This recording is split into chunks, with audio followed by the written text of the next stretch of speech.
jumpa lagi dalam persiapan Gereja Sekolah Minggu. Ini momen yang penting sekali yang saya mau isi juga dengan mengucapkan selamat Natal dan juga menyambut tahun baru. Dan semoga kakak-kakak terus diberkati Tuhan, penuh dengan sukacita karena Raja Damai sudah lahir dan tahun yang baru Tuhan berikan untuk kita jalani. Nah, hari ini kita akan kembali mempersiapkan pelayanan yang Tuhan percayakan. Dalam episode kali ini, kita akan membahas Lukas pasal yang keempat, ayat 1 sampai dengan 13. Ini kisah Tuhan Yesus dicobai di padang gurun. Kita mau memperkenalkan adik-adik tentang Tuhan yang tahan godaan. Program ini adalah kerjasama YKB GKTV dengan Bina Warga. Kita akan membahas bagian firman Tuhan dan menemukan ide penyampaian cerita di tiap kelas. Mengawalinya, mari kita berdoa. Kami sungguh bersyukur karena Tuhan boleh berikan kesempatan untuk kami kembali mempersiapkan pelayanan yang Tuhan percayakan.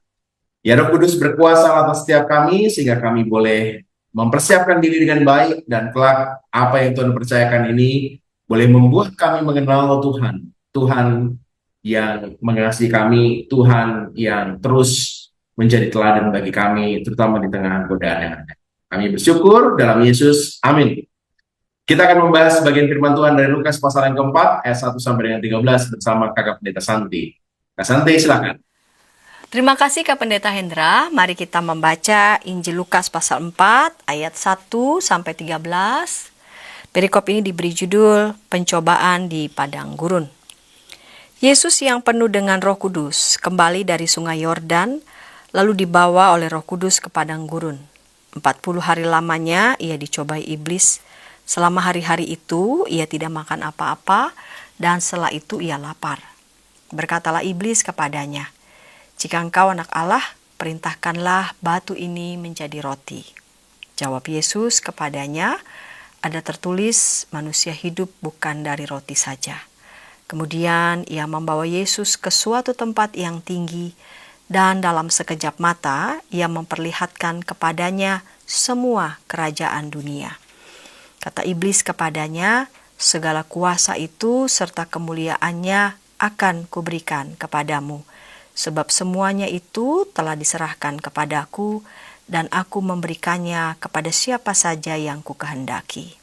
Karena itu, jikalau engkau menyembah aku, seluruhnya akan menjadi milikmu." Jawab Yesus kepadanya, "Ada tertulis, engkau harus menyembah Tuhan Allahmu, dan hanya kepada Dia sajalah engkau beribadah." Kemudian ia membawa Yesus ke Yerusalem dan menempatkan Dia di pinggir atap bait Allah. Lalu berkata kepadanya, "Jika engkau anak Allah, jatuhkanlah dirimu dari sini ke bawah. Sebab ada tertulis mengenai engkau, Ia akan memerintahkan malaikat-malaikatnya untuk melindungi engkau. Dan mereka akan menatang engkau di atas tangannya, supaya kakimu jangan terantuk pada batu." Yesus menjawabnya, "Ada firman, janganlah engkau mencobai Tuhan Allahmu." Sesudah iblis mengakhiri semua pencobaan itu, ia meninggalkan Dia sampai tiba saat yang baik.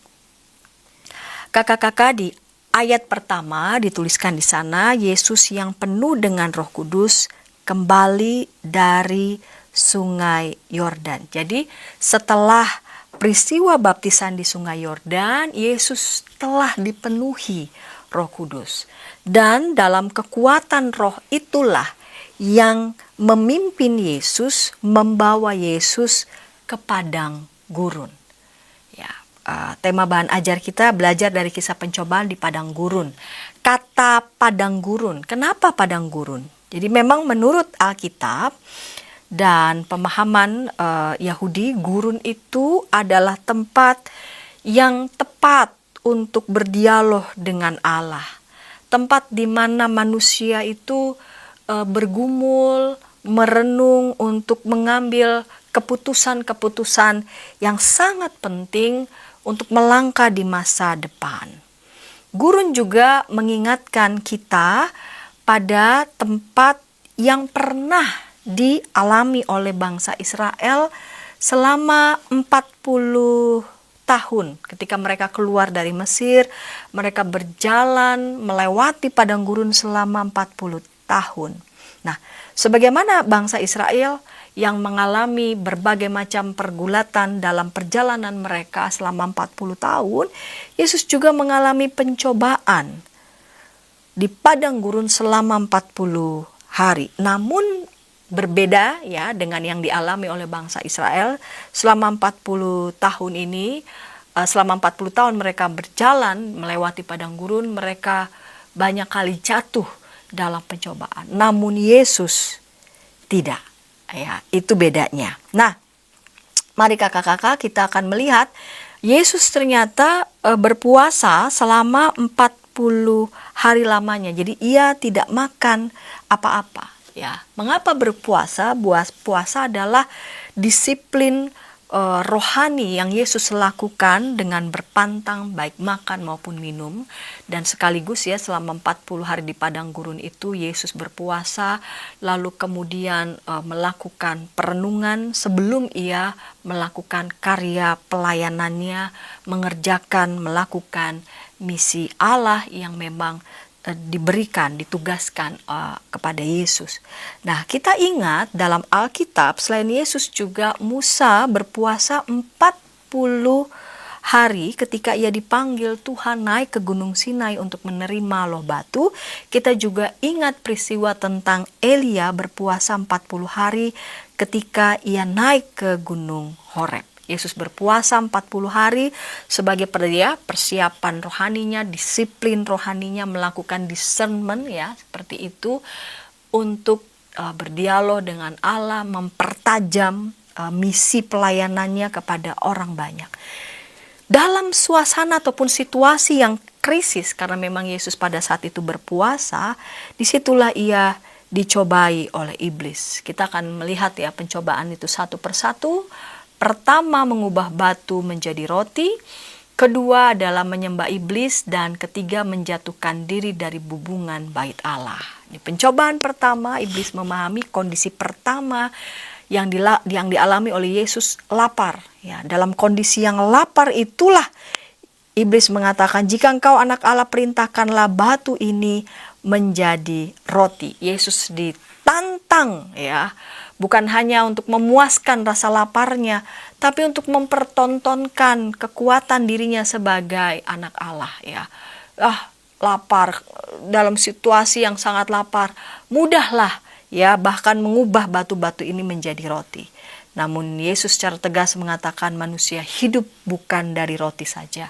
Yesus sendiri tidak mau menggunakan kedudukannya sebagai anak Allah dan mempertontonkannya untuk kepentingan diri sendiri. Pencobaan yang kedua adalah dicobai dengan segala kemuliaan kerajaan dunia. Dan bahkan jika Tuhan Yesus mau menyembah iblis, maka iblis memberikan segala kuasa atas kerajaan-kerajaan dunia. Namun lagi-lagi Yesus bergeming. Yesus tidak ingin menghadirkan ataupun memuaskan apa yang diinginkan oleh iblis.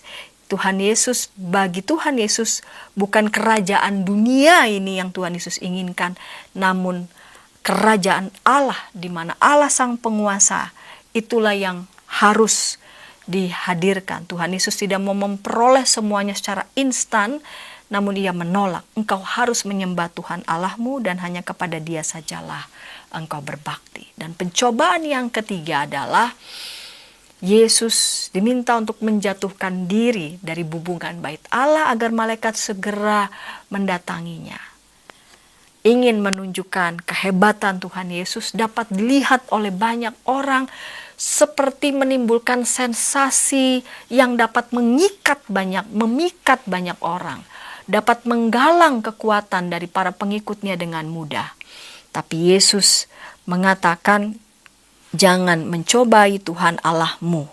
Itu yang Yesus katakan, dan dengan itu Yesus menang atas pencobaan. Tadi berbeda ya dengan yang dialami oleh bangsa Israel 40 tahun melewati padang gurun, mereka justru jatuh dalam berbagai banyak godaan, namun Yesus justru menang atas godaan, Yesus justru menang atas pencobaan.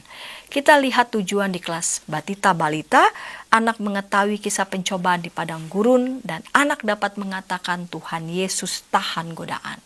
Di kelas kecil dan besar, anak mengetahui bahwa Tuhan Yesus tahan godaan, dan naik kelas ya, karena ini kelas kecil dan besar, anak mampu untuk menghadapi godaan yang ada di sekitar mereka. Demikian Kak Pendeta Hendra. Kak Santi, terima kasih sudah menolong kita untuk menangkap pesan. Dan saatnya kita akan cari ide gimana menyampaikan pesan itu kepada adik-adik. Kita akan membahas di tiap kelas, tapi sebelumnya mari kita ikuti dulu beberapa informasi berikut.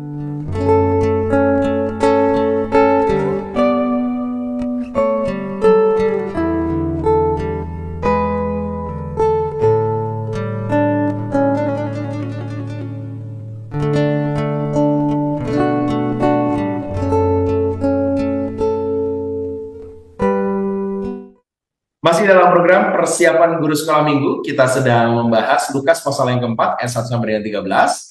Kita mau memperkenalkan adik-adik yang tahan godaan. Ini kisah Tuhan Yesus digodai di padang gurun. Kita sudah membahas bagian firman Tuhan, dan saatnya kita akan menemukan ide di tiap kelas. Kita awali dari kelas Batita Balita. Ada Kak Yonatan. Kak Yonatan, silakan. Halo kakak-kakak semua, bertemu lagi dengan saya Yonatan dalam acara persiapan guru sekolah minggu. Hari ini kita akan belajar mengenai Tuhan Yesus tahan godaan, khususnya untuk kelas Batita Balita ya. Nah, untuk pertama, mari kita lihat tujuannya dulu nih. Tujuannya adalah pertama, anak mengetahui kisah pencobaan di padang gurun. Jadi ini kognitifnya ya, kisahnya. Lalu yang kedua, anak mengatakan Tuhan Yesus tahan godaan. Jadi ini semacam afirmasi dan mereka percaya bahwa Tuhan itu tahan godaan. Dan tentunya nanti kita juga mesti mengajarkan anak-anak untuk tahan godaan tentunya. Nah, metode yang saya sarankan adalah metode mini drama. Nah, ini menarik untuk Batita Balita ya, khususnya kalau nanti mini dramanya nanti penuh dengan ekspresif dan emosi yang menyentuh hati mereka. Bagaimana caranya? Pertama, kita siapkan 3 peran gitu ya. Jadi ada 3 peran yang akan diperankan oleh kakak-kakak guru sekolah minggu ini. Yang pertama, guru sekolah minggu yang meninggalkan permen. Nah, ini anak yang biasa aja nggak apa-apa. Karakternya biasa aja, cuma meninggalkan permen nantinya. Yang kedua adalah kakak sekolah minggu yang mengajak anak mengambil permen. Nah, ini cari kakak guru sekolah minggu ini yang suka menggoda gitu ya, menggoda, menghasut anak-anak gitu ya, ekspresif gitu ya. Dan yang ketiga nanti kakak sekolah minggu yang marah sekaligus nanti dia akan yang membawakan firman ya. Bagaimana alur ceritanya? Nah, mini dramanya dapat dibuat dengan pertama, alur pertamanya ini seorang guru sekolah minggu yang menaruh permen. Gak mesti permen sih kakak-kakak, boleh kue coklat, boleh apapun yang menarik perhatian dari anak-anak Batita dan Balita. Tapi permen kan kita tahu sendiri ya, sangat menarik, warna-warnanya cerah gitu ya. Jadi bisa menarik. Nah, seorang guru sekolah minggu menaruh permen, terus meminta anak-anak untuk tidak diambil sampai dia kembali. Nanti kakak sekolah minggunya bilang kayak, jangan diambil ya, tolong jagain untuk kakak ya, kira-kira seperti itu. Nah, nanti alur keduanya barulah setelah nanti guru sekolah minggu yang menaruh permen pergi, ditinggal, nanti datang nih satu guru sekolah minggu atau pelayan jemaat anak yang mau mengambil permen. Jadi dia langsung ngambil permen aja, terus ngajak anak-anak lain, ayo ambil yuk permen yuk, ambil. Gak apa-apa, mungkin nanti ada yang ngambil, ada yang nggak boleh. Terus kakak sekolah minggu ini juga boleh nanya, boleh nggak diambil nih? Nggak boleh, pasti banyak yang bilang nggak boleh, tapi udah nggak apa-apa, guru sekolah minggu yang tadi kakak yang tadi nggak ngeliat kok gitu ya. Jadi penggoda gitu ya, jadi penggoda, terus kalau ada yang ngambil ya nggak apa-apa, yang namanya juga masih Batita Balita nggak mengerti, tapi nggak apa-apa, ada yang ngambil, ada yang nggak gitu. Tapi nanti yang penting kakak ini pokoknya ngambil, terus ditaruh kantong gitu ya, sampai tinggal sedikit permennya gitu.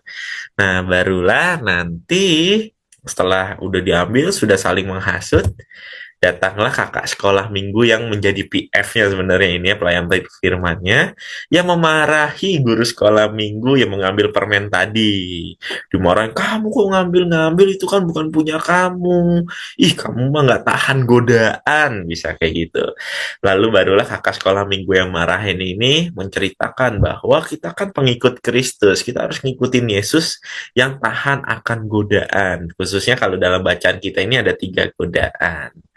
Nah, nanti baru diceritakan cerita Alkitabnya yang kasih tahu bahwa Tuhan Yesus tuh lapar banget karena puasa 40 hari.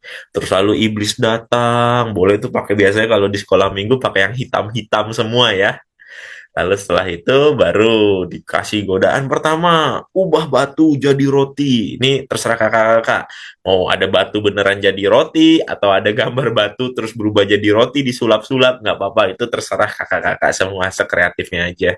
Lalu godaan kedua tentang kekuasaan gitu ya, tunjukin kerajaan-kerajaan yang mewah gitu ya, mau kerajaan Aladin, kerajaan Persia, apapun boleh ditunjukkan gitu ya.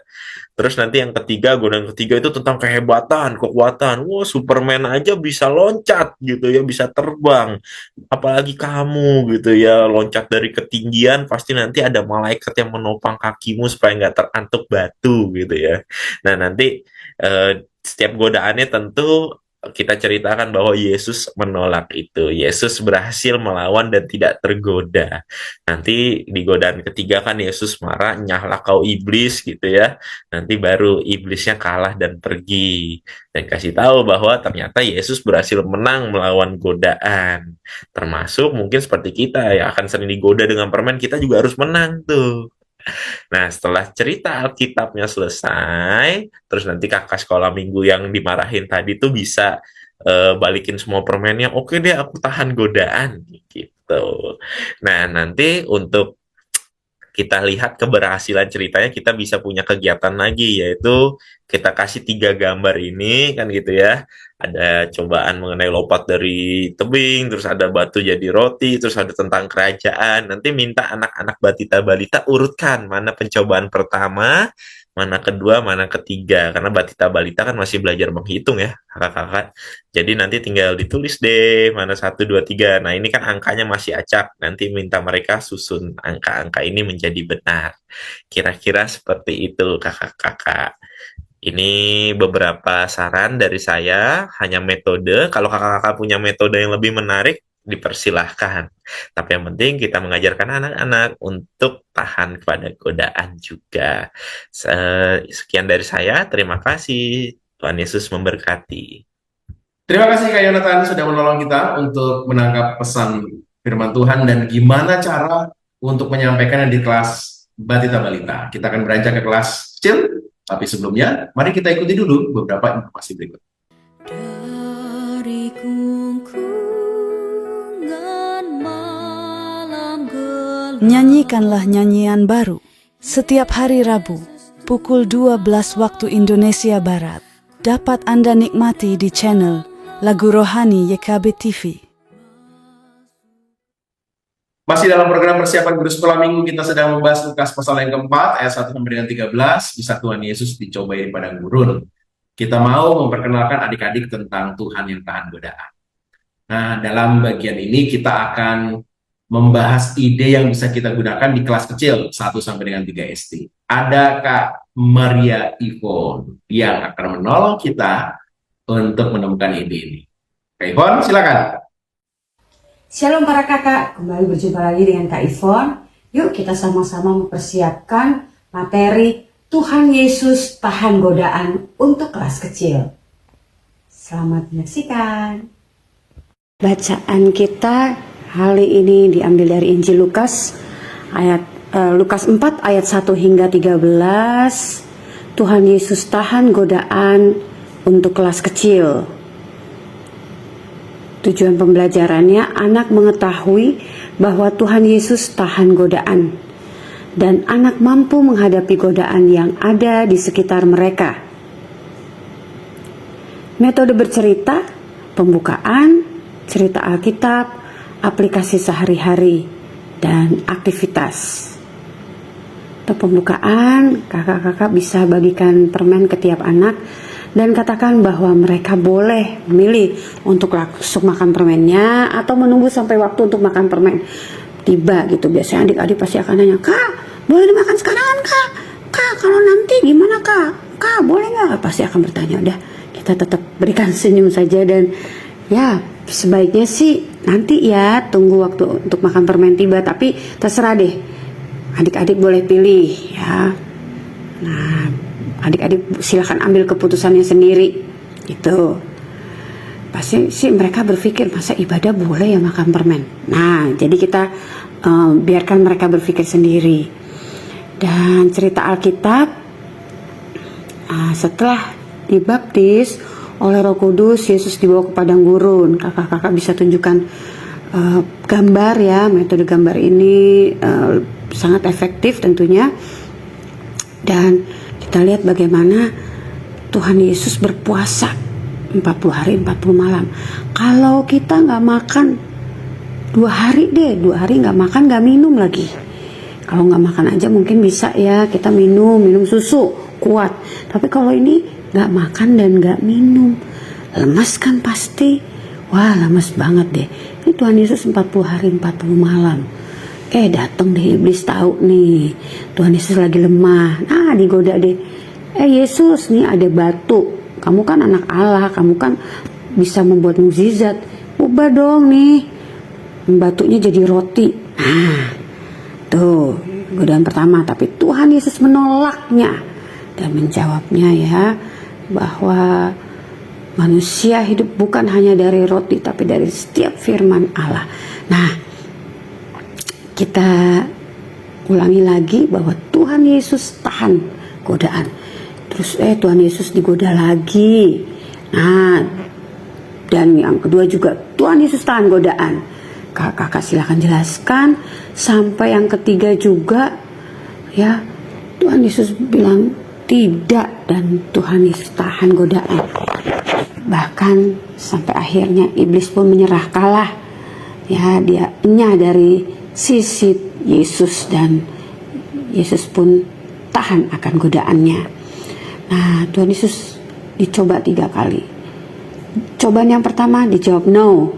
Cobaan yang kedua juga no. Ya, dan yang ketiga juga no. Dan akhirnya justru iblis yang menyerah, kalah. Nah, Tuhan Yesus benar-benar tahan godaan. Padahal kalau lagi puasa ya, lagi kadang kita lemah, biasanya kita gampang tergoda tuh. Nah, Tuhan Yesus tahan, betul-betul tahan godaan. Bagaimana dengan kita? Bagaimana dengan kakak-kakak dan adik-adik ya? Adik-adik dan kita sendiri.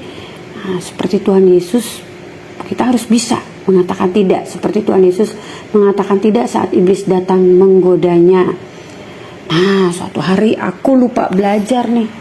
Ada kesempatan untuk menyontek supaya nilaiku bagus. Ibu gurunya di sebelah sana, Pak gurunya nggak ngelihat aku. Aku nyontek nggak ya? Tergoda nggak ya untuk menyontek? Kita tanya responnya ke adik-adik. Biarkan mereka merespon. Wah, mainan temanku ketinggalan. Kan kalau dia tanya, lihat nggak mainanku? Bilang aja enggak. Atau kalau dia nggak tanya sama sekali, ya udah bagus deh. Aku nggak usah kembaliin. Aku kepengen mainan ini. Apakah responnya seperti itu? Kita tergoda dengan mainan itu, ya? Atau kita jawab no dan kita beraksi untuk mengembalikan mainan tersebut, memberikannya. Nah, kita berikan responnya. Kita tunggu respon dari adik-adik, ya. Dan wah, ini dia. Aku main bola, salahku sendiri sih. Akhirnya sasarannya malahan memecahkan vas bunganya mama. Duh, udah deh, ini benar-benar kesalahanku. Tapi aku tergoda nggak ya untuk mengatakan kebohongan? Bilang aja tadi kucing kayaknya tuh yang nabrak vas bunganya. Itu. Oke. Dan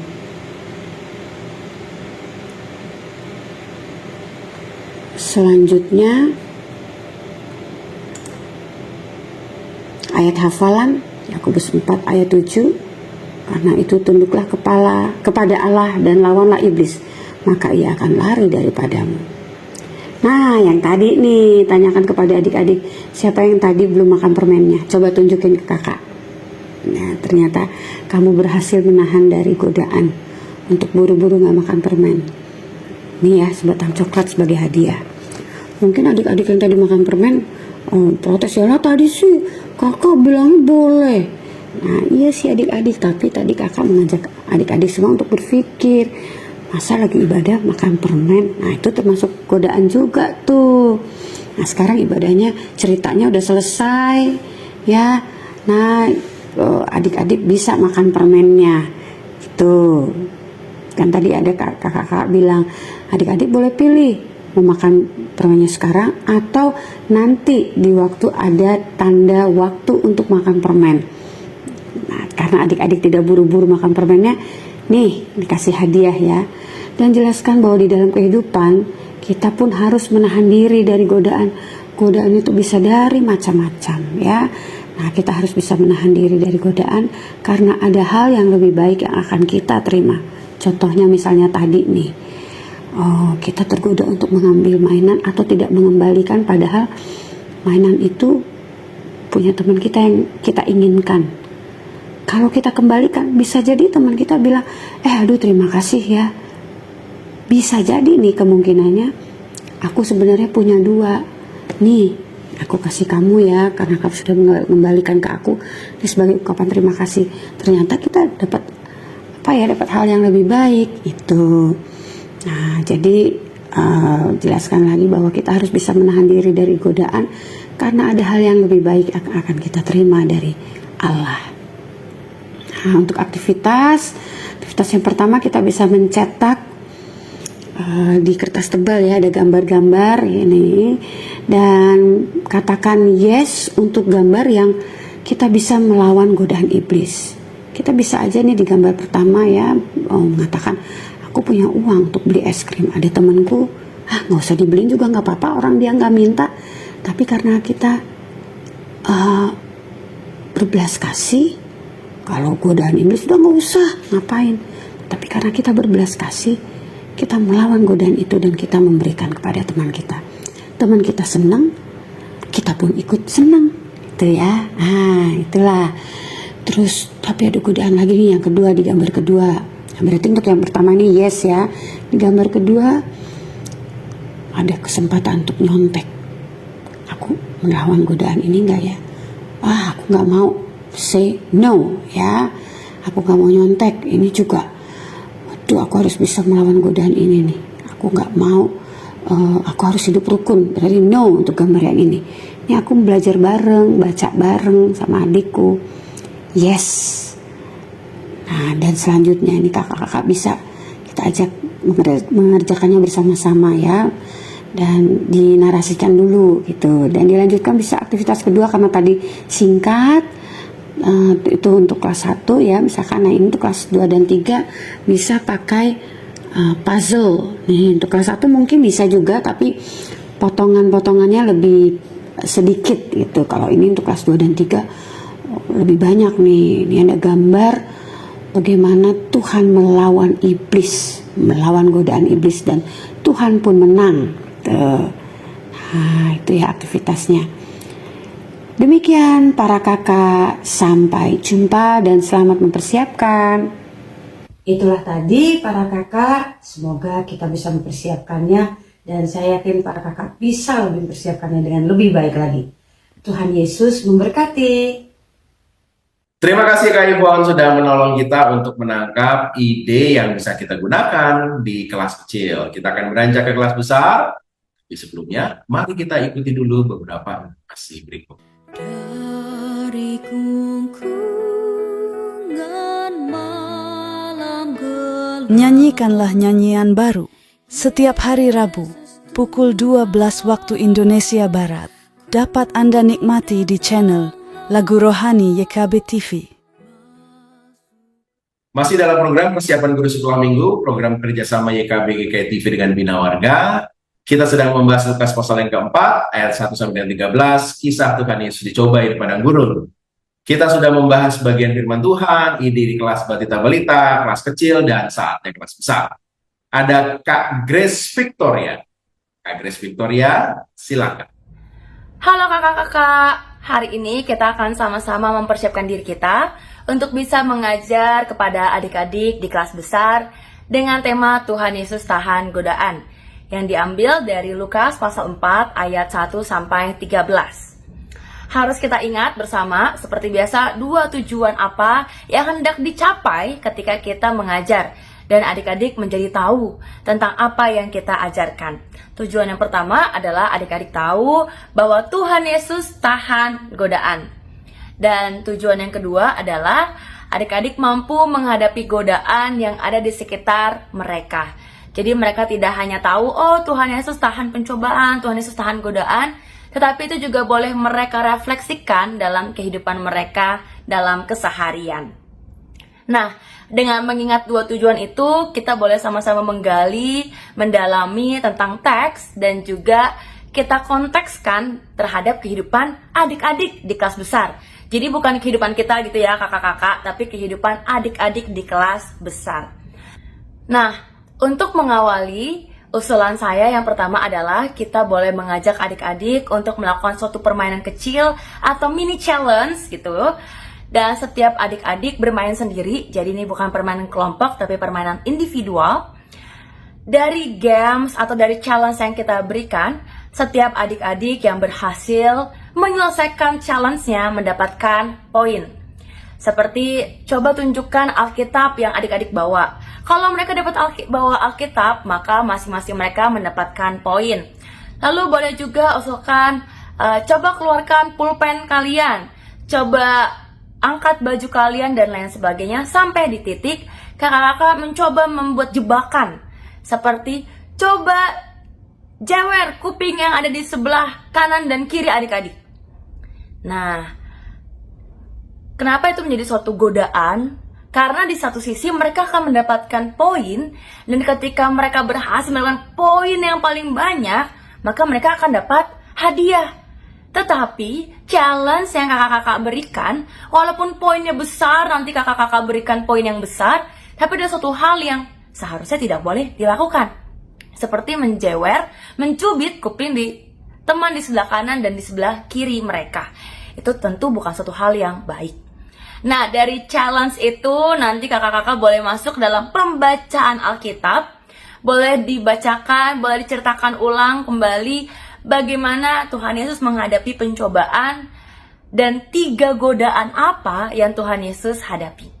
Dan bagaimana Tuhan Yesus berhasil melewati 3 godaan yang iblis berikan, yang iblis ingin Yesus lakukan. Bukan berarti Tuhan Yesus tidak mampu, tetapi dari jawaban-jawaban Yesus mau menandakan itu bukan suatu hal yang baik dan benar untuk dilakukan. Seperti hal yang menjewer, itu bukan suatu hal yang rumit untuk dilakukan, tapi itu juga bukan suatu hal yang benar dan baik untuk dilakukan. Dari pembukaan dan isi yang sederhana ini, kita boleh mencoba merefleksikan dalam kehidupan adik-adik. Seperti contoh, kalau adik-adik lagi ujian, lalu adik-adik tidak tahu nih ya jawabannya apa. Lalu kertas jawaban teman adik-adik ya, terbuka lebar, tidak ditutupi. Apa yang adik-adik lakukan? Apakah adik-adik akan melirik ke kiri, ke kanan, atau adik-adik tetap fokus pada kertas jawaban adik-adik? Itu suatu godaan yang besar. Di satu sisi, kalau jawabannya benar, adik-adik akan bisa mendapatkan nilai yang baik. Tapi di sisi yang lain, itu bukan cara yang baik dan benar untuk dilakukan. Maka di akhir, kakak-kakak bisa mengajak adik-adik untuk boleh menuliskan godaan-godaan apa sih yang selama ini mereka hadapi. Seperti adanya popularitas, dimana kalau temenan sama ini ngerasanya lebih keren kak, kalau bisa ikut geng ini, kalau bisa ikut kelompok yang ini. Atau misalkan tentang pembulian. Oh keren kak, kalau bisa ngebully orang lain, jadi merasa diri lebih hebat, lebih powerful. Atau mungkin dengan berkata-kata kasar. Kak, kalau nggak berkata-kata kasar, nggak ngomong hewan, nggak ngomong suatu hal yang jorok, Itu, aduh nggak banget deh kak. Zaman sekarang tuh ngomongnya harus kasar. Dan kakak-kakak bisa menggali lebih banyak lagi godaan-godaan apa yang sepertinya biasa aja, dianggap hal yang wajar, namun nyatanya itu bukan suatu hal yang baik dan benar untuk dilakukan. Karena sebagai anak-anak Tuhan, kita mau meneladani Tuhan Yesus, bukan mau meneladani teman-teman yang punya popularitas, yang bisa terlihat keren, tapi kita mau meneladani Tuhan Yesus. Bagaimana dia saja sanggup melawan godaan, bisa menjawab semua perintah-perintah iblis. Bagaimana dengan kita? Apakah kita mampu melewati godaan itu dengan berkata, maaf, aku tidak mau berkata kasar. Maaf, aku tidak mau menyontek. Maaf, aku tahu membuli bukan suatu hal yang baik. Demikian kakak-kakak yang bisa saya bagikan. Kakak-kakak juga boleh melanjutkan ke dalam aktivitas dan juga permainan-permainan lainnya. Sekian dari saya, selamat kembali mempersiapkan diri. Tuhan Yesus memberkati kita semua. Terima kasih Kak Grace Victoria sudah menolong kita untuk menemukan ide yang bisa kita gunakan di kelas besar. Demikianlah seluruh bagian dalam episode kali ini. Silakan kakak-kakak kelola sehingga menjadi relevan untuk konteks kakak-kakak masing-masing. Mari kita tutup dulu episode ke dalam doa. Mari kita berdoa. Kami bersyukur karena Tuhan boleh berikan kesempatan yang baik untuk kami bersama-sama mempersiapkan pelayanan kami. Terima kasih untuk masa-masa raya Natal dan Tahun Baru yang boleh kami nikmati. Biarlah juga sukacita menikmati firman Tuhan dalam gelora yang penuh sukacita boleh dirasakan juga oleh adik-adik saat kami melayani mereka nanti. Tuhan terima kasih, dalam Yesus, amin. Sampai ketemu lagi minggu depan. Tuhan Yesus berkati.